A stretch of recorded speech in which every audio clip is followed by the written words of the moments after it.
Hello dear student, पीछे के videos में हमने ये देखे कि अगर कोई एक रेशियो दिया हो, ट्रिग्नोमेट्रिकल रेशियो दिया हो, तो उसके हेल्प से अदर ट्रिग्नोमेट्रिक रेशियो कैसे निकालते हैं, और फिर जो भी अननोन क्वांटिटी पूछता है उनको हम लोग कैसे फाइंड आउट करते हैं। उससे आगे की तरफ हम लोग बढ़ते हैं, ठीक है। और हम लोग देखेंगे उसके आगे की चीज़। तो जैसे मान लिया, आगे बढ़ने से पहले एक टेबल बनाते हैं। ऊपर हमने लिख दिया थीटा, ठीक। और बेसिकली हम करना क्या चाहते हैं, बेसिकली करना ये चाहते हैं कि जो भी नोन एंगल हैं, सभी एंगल के नहीं, जो भी नोन एंगल हैं उनकी वैल्यूज़ हम जानना चाहते हैं। जैसे साइन 30 डिग्री की वैल्यू कितनी होती है, 0 डिग्री की कितनी होती है, इन सब बातों पे हम लोग चर्चा करेंगे। और अगली एक्सरसाइज जो है इसी पे बेस्ड होगी। यहाँ से क्वेश्चन भी पूछते हैं, ठीक है। तो पहले हम लोग टेबल बना लेते हैं और किसकी वैल्यू क्या होती है इसको हम लोग जानने की कोशिश करेंगे, ठीक। तो मान लिया थीटा, ये यहाँ 0 डिग्री, यहाँ 30 डिग्री, और फिर 45 डिग्री। इस तरह से एक टेबल बना लेंगे, 60 डिग्री, और ये 90 डिग्री, ठीक है। और नीचे हम लोग क्या बनाते हैं, नीचे ट्रिग्नोमेट्रिकल फंक्शन बना लेते हैं। मान लिया यहाँ पे साइन थीटा,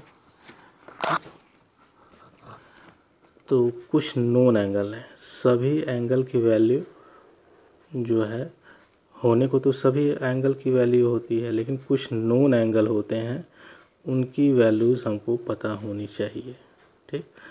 उन्हीं पे बेसिकली क्वेश्चंस आते हैं। और अगर जो अननोन एंगल है उनकी वैल्यू अगर पता करनी हो तो कैसे पता करते हैं, तो उसके लिए एक ट्रिग्नोमेट्रिकल टेबल आता है। जैसे लॉग का टेबल आता है, उसी तरह ट्रिग्नोमेट्रिकल फंक्शन का वैल्यूज़ के लिए टेबल आता है। तो एग्ज़ाम में, कॉम्पिटिटिव एग्ज़ाम में जो है सिर्फ इतनी ही वैल्यूज़ से काम चल जाएगी, टेबल की ज़रूरत नहीं पड़ती है। इसलिए जो नोन एंगल हैं उन नोन एंगल के बारे में हम लोग बात करेंगे, ठीक। नोन एंगल कौन से हैं, जैसे 0 डिग्री हो गया, 30 डिग्री हो गया, 45 डिग्री, 60 डिग्री, 90 डिग्री, ठीक है। इनके बारे में हम लोग बात करेंगे। और इसके ऊपर भी है तो इन्हीं के हेल्प से हम लोग निकालते हैं। जैसे मान लिया कि 90 डिग्री से ज़्यादा हो गया, 120 डिग्री हो गया, ठीक। जैसे मान लिया साइन 120 डिग्री हो गया, तो ये हम लोग कैसे निकालते हैं, तो ये इन्हीं के हेल्प से निकालेंगे, ठीक है। तो ये धीरे धीरे हम लोग आगे की तरफ देखेंगे, पहले ये देख लेते हैं। तो हम लोग करने क्या जा रहे हैं, हम लोग ये करने जा रहे हैं, जैसे मान लिया साइन 0 डिग्री की वैल्यू कितनी होती है, साइन 30 डिग्री की वैल्यू कितनी, साइन 45 डिग्री की वैल्यू कितनी, साइन 60 डिग्री की वैल्यू कितनी, साइन 90 कितनी, ये सब हम लोग देखने जा रहे हैं। तो मैथमेटिक्स में चीज़ें याद करने वाली नहीं होती हैं, पहले हम लोग इसको समझेंगे कि टेबल कैसे बनाते हैं। मान लिया एग्ज़ाम में अगर भूल गया तो फटाक से 2 मिनट में टेबल बना लिया, ठीक। तो हम करते क्या हैं, देखिए, स्टार्ट करते हैं साइन से, ठीक। साइन थीटा से हम लोग स्टार्ट करेंगे और इसी साइन थीटा के हेल्प से हम लोग जो है ये पूरा टेबल कंप्लीट कर लेंगे। कैसे करते हैं देखिए। तो पहले मैं तरीका बता देता हूँ कि ये टेबल कंप्लीट कैसे करते हैं। तो 0 से लिखना स्टार्ट करते हैं, पहले लिखते हैं 0, ठीक। फिर आगे वाले बॉक्स में 30 डिग्री में लिखते हैं 1, फिर 2, फिर 3, फिर 4। पहले इतना कर लिया, फिर क्या करते हैं, 4 से भाग दे देते हैं। तो 4 से, सबको 4 से भाग दे दीजिए। तो 4 से भाग दे दिया तो बटे में 4, 1 बटे में 4, फिर 2 बटे में 4, फिर 3 बटे में 4, और फिर 4 बटे में 4।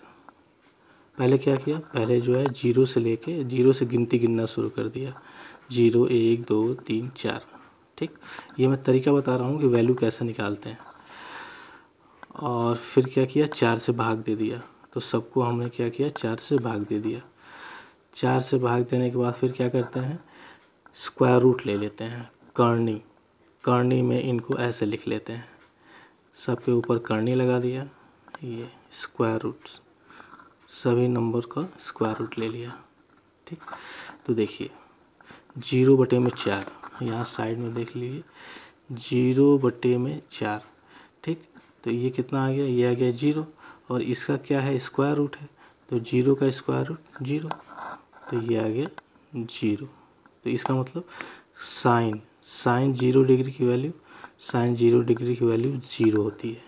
ठीक, ये इक्वल टू के बाद हम जो लिखेंगे ये हमारा मेन वैल्यू होगा उस फंक्शन का। ठीक, ये तो हमने सिखाने के लिए बता दिया।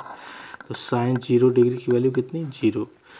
अब 1/4, देखिए 1/4 ये करनी में है हमारा, तो इसको सॉल्व किया तो ये आ जाएगा कितना, ये आ जाएगा 1/2। इस चीज़ को सॉल्व किया तो ये आ जाएगा 1/2। तो 30 डिग्री का इसको सॉल्व किया तो 1/2। इसी तरह इसको सॉल्व किया तो देख लीजिए 2/4, और ये करनी, तो 2 एकम 2, 2 दूनी 4, तो ये कितना आ गया, 1/2 करनी। तो इसको हम लोग लिख सकते हैं 1/√2। ठीक, तो इसकी वैल्यू आ गई 1/√2। ठीक, इसी तरह √3/4 को सॉल्व करेंगे तो ये आएगा √3/2, और 4/4 कैंसिल हो जाएगा, बचेगा 1, तो 1 का स्क्वायर रूट कितना, 1। ठीक, तो साइन 0 डिग्री का मान कितना, 0। साइन 30 डिग्री का मान कितना, 1/2। साइन 45 डिग्री का मान 1/√2, 1/2। साइन 60 डिग्री का मान √3/2, और साइन 90 डिग्री का मान ये 1। ठीक, एक बार हमारा ये साइन थीटा वाला कंप्लीट हो गया, तो इसी के हेल्प से, ये साइन के टेबल, ये साइन का जो ये रो दिख रहा है, कॉलम दिख रहा है, इसी के हेल्प से हम लोग ये पूरा टेबल कंप्लीट कर लेंगे। कैसे, देखिए साइन थीटा में, साइन वाले में जो हम लोगों ने लिखा है उसी को पलट के, उसी को फ्लिप करके हम लोग क्या लिख देते हैं, कॉस में लिख देते हैं। जैसे जो 90 की वैल्यू है वो 0 में भर देंगे, जो 60 की वैल्यू है वो 30 में भर देंगे, 45 की 45 में, 30 का 60 में, 0 का 90 में। उसी साइन की जो वैल्यू आई उसी को फ्लिप कर देंगे। तो जब इसको फ्लिप किया तो देखिए उल्टा भरेंगे, 1 ऐसे भरेंगे, 1√3/2 इतना, 1/√2 ऐसे भरेंगे, तो इधर से भरेंगे तो 1, पहले क्या है 1, तो 1, फिर क्या है √3/2, तो √3/2, फिर क्या है 1/√2। ठीक, फिर इसके बाद क्या है 1/2, और फिर क्या है 0, तो 0। तो इस प्रकार ये कॉस की वैल्यू हमको पता चल गई। कॉस की वैल्यू कितनी आ गई, 1, cos 0 1। ठीक, cos 30 √3/2, cos 45 1/√2, cos 60 1/2, cos 90 0। ठीक, साइन में जो लिखा उसी को पलट के हम कॉस में लिख दिया, तो ये हो गई। अब क्या करते हैं, tan थीटा की वैल्यू हमको लिखनी है, तो tan थीटा की वैल्यू लिखने के लिए हम क्या करते हैं, हम एक चीज़ जानते हैं कि tan थीटा इक्वल टू ये होता है sign theta upon cos theta. ये पीछे के वीडियोस में हम लोगों ने ये देखा है कि tan थीटा इक्वल टू कितना होता है, sign theta upon cos theta. तो साइन थीटा की जो वैल्यू है और कॉस थीटा की जो वैल्यू है, अगर इनको हम डिवाइड कर दें तो tan थीटा की वैल्यू पता चल जाएगी। जैसे अगर हमको tan 0 डिग्री निकालना है, tan 0 डिग्री निकालना है तो sine 0 degree upon cos 0 degree, tan theta equal to sine theta upon cos theta.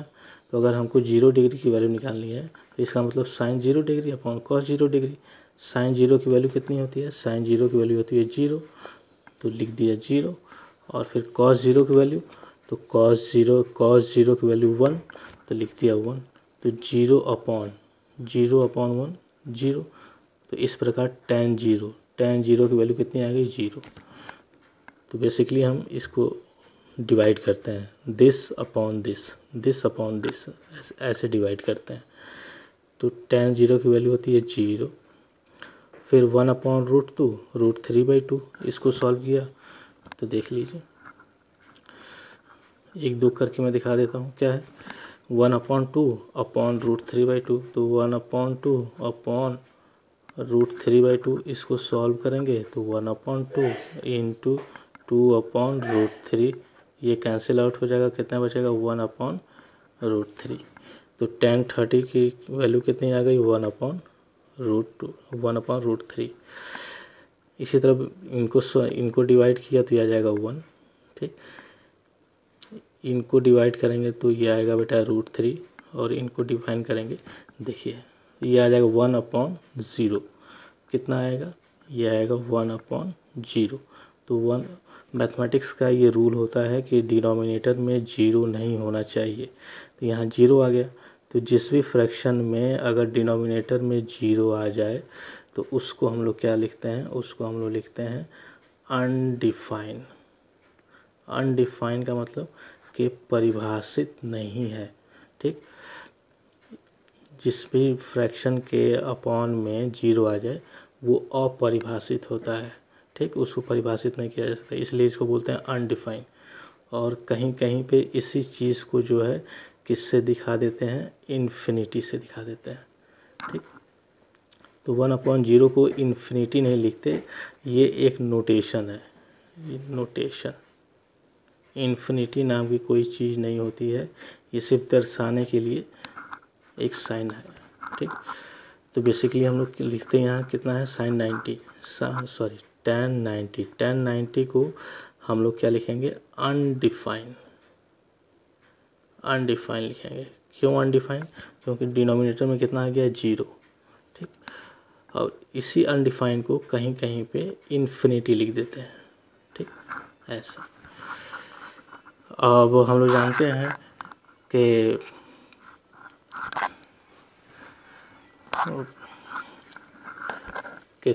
Cot जो होता है वो, ठीक है, तो अनडिफाइंड, उसकी वैल्यू कितनी होती है tan 90 की वैल्यू अनडिफाइंड। ठीक, अब इससे आगे बढ़ते हैं। कॉट थीटा की वैल्यू जो है वो tan की अपोजिट होती है, यानी कि जो tan थीटा में लिखे हैं उसको हम लोग पलट के, उसको फ्लिप करके हम लोग कॉट थीटा में लिख देंगे। तो इधर जब फ्लिप करते हैं हम लोग तो इधर से लिखते हैं। ठीक, तो इधर से लिखेंगे तो पहले क्या लिखेंगे बेटा, पहले लिखेंगे इन्फिनिटी। ये एक नोटेशन है इन्फिनिटी अनडिफाइंड का, बेसिकली बस इतना ही जानना है। वैसे इन्फिनिटी नाम की कोई चीज़ नहीं होती है। फिर √3, फिर 1 फ्लिप करके लिख रहे हैं, फिर 1/√3 और फिर 0। ठीक है बेटा, फिर हमको कोसेक थीटा की वैल्यू लिखनी है। तो एक चीज़ हम जानते हैं कि cosec theta equal to 1/sin theta. ठीक है, तो यानी कि कोसेक 0 डिग्री की वैल्यू हमको लिखनी है तो हम क्या लिखेंगे 1/sin 0, या मान लिया हमको क्या लिखना है कोसेक 30 डिग्री। तो कोसेक 30 डिग्री हमको लिखना है तो इसको हम लोग क्या लिख सकते हैं, इसको हम लोग लिख सकते हैं sin 30 डिग्री। ठीक, sin 30 डिग्री, तो 1/sin 30 डिग्री की वैल्यू 1/2, और ये फिर ये ऊपर जाएगा तो कितना आ जाएगा 2 आ जाएगा। ठीक है, तो कहने का मतलब ये कि अगर कोसेक की वैल्यू लिखनी है तो उसको अपॉन करके लिख लीजिए, 1 अपॉन करके लिख लेंगे, उल्टा लिख देंगे। ठीक, कोसेक थीटा की जो भी वैल्यू होगी वो साइन के 1/, में होगी। तो 0 डिग्री का लिखना है तो 1/0, सॉरी यस 1/0। तो 1/0 क्या हो जाएगा बेटा, 1/0 हो जाएगा हमारा अनडिफाइंड। 1/0 क्या होता है, अनडिफाइंड होता है। तो अनडिफाइंड के लिए हम लोग बेसिकली ये लिख देते हैं। और फिर 30 डिग्री के लिए क्या है, तो 30 डिग्री के लिए आएगा 1/1/2, ये आ जाएगा 2। तो यहाँ हम लोग लिखेंगे 2। फिर 45 के लिए क्या होता है, यह है 1/√2, तो हम लोग लिखेंगे 1/1/√2। ये चीज़ें समझ में आ रही हैं। कोसेक थीटा 1/sin थीटा होता है, तो कोसेक 45 की वैल्यू लिखनी है तो लिखेंगे 1/sin 45, ठीक। और ये ऐसे ऊपर जाएगा तो यह आ जाएगा √2, ठीक है। तो यह 45 की वैल्यू कितनी आ जाएगी, √2। और इनको हम लोग लिखेंगे तो यह आएगा बेटा 2/√3, ऐसे फ्लिप करके लिख दिया, उल्टा ऐसे 1 में लिख दिया। और फिर यह आ जाएगा कितना, ये आ जाएगा 1, ठीक। और फिर सेक थीटा की वैल्यू लिखनी है तो कोसेक में जो वैल्यू मिली है उसको फ्लिप करके लिख देंगे, तो 1, फिर 2/√3, फिर √2, फिर 2 और फिर अनडिफाइंड इन्फिनिटी। तो इस प्रकार जो है यह हमारा टेबल पूरा हो गया। तो हमने आपको सिखाया कि टेबल कैसे कंप्लीट करते हैं। तो ये टेबल कैसे कंप्लीट करते हैं ये बेसिकली दिमाग में रहना चाहिए। मान ली कि कोई वैल्यू भूल गए तो फटक से 2 मिनट में आ जाएगी हमारी वैल्यू, और ये आपको लर्न रहना चाहिए, ये चीज़ आपको पता होनी चाहिए कि कम से कम इतने डिग्रीज की जो नोन एंगल है उनकी वैल्यू तो पता होनी चाहिए, ठीक। क्योंकि अगली एक्सरसाइज जो है, अगले क्वेश्चन हम लोग जो ट्राई करेंगे वो इन्हीं पे बेस्ड करेंगे, ठीक। तो सबकी वैल्यू आपको पता होनी चाहिए। जैसे साइन 60 डिग्री कितना होता है, तो ये आपको पता होना चाहिए कि √3/2 होता है। tan 0 डिग्री कितना होता है, 0। tan 60 डिग्री कितना होता है, तो ये √3 होता है, ठीक। जैसे कोसेक 60 डिग्री तो ये √3/2 होता है। सेक 30 डिग्री तो 2/√3। बेसिकली ये वैल्यू आपको पता होनी चाहिए, ठीक। ठीक है डियर स्टूडेंट, अगली क्लास में हम लोग इसी पे बेस्ड एक्सरसाइज करते हैं, ठीक है। Thank you for watching my videos. Please subscribe, like and share my videos. Okay, thank you.